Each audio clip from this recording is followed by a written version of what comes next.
আসসালামু আলাইকুম রহমতুল্লাহি ওবরাকাত।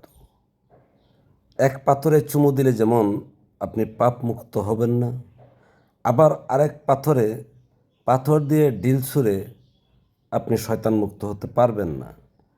যদি এমনটা হতো তাহলে যারা এই সৌদি আরবের কাবাগর জিয়ারত করে চুমু দিয়ে এবং শয়তানকে পাথর মেরে যারা আসেন তারা সবাই পাপ মুক্ত হয়ে যেতেন।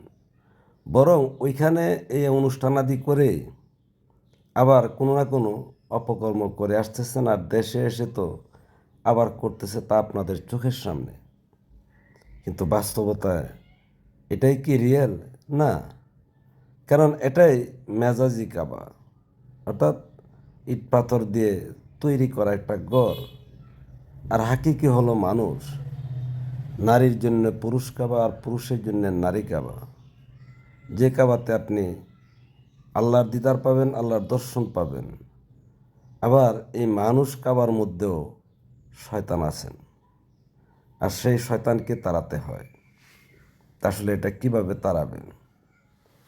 কারণ আল্লাহর বিধান মান্যকারী যিনি, আনুগত্যশীল যিনি, ভক্তিরত যিনি আছেন, তিনি শয়তান মুক্ত। আর অমান্যকারী এবং ভক্তিবিহীন বা ভক্তি অমান্যকারী যারা আছেন তারাই শয়তান যুক্ত। তো সুতরাং আপনার স্ত্রী যদি শয়তান যুক্ত হয়, সেখানে আপনি চুমু দিয়ে আপনি আদর মোহব্বত করেও আল্লাহর দিদার পাবেন না। আবার আপনার স্বামীও যদি অমান্যকারী হয়, অর্থাৎ ভক্তি বা আনুগত্য নয়, তার কাছেও আপনি আল্লাহর দিদার বা রাসূলের দিদার আপনি পাবেন না।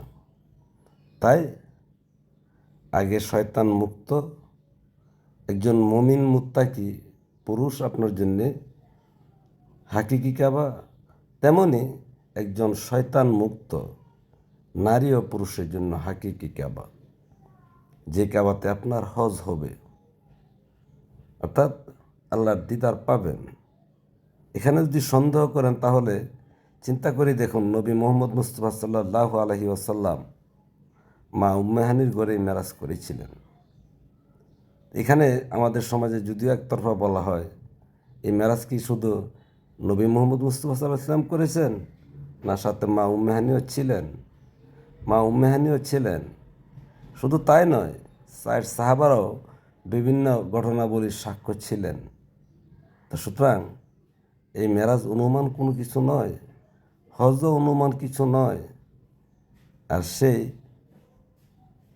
মান্যকারী শয়তান মুক্ত কাবাতে আপনি যখন চুমু করবেন, এই চুমুটাও রূপক বিষয়। তো যাই হোক, আলোচনা আজকে তাই নয়। তখন আপনি পাপ মুক্ত হবেন, আল্লাহর দয়া পাবেন, আল্লাহর মহব্বত পাবেন, আল্লাহর সাথে আপনার সম্পর্ক হবে।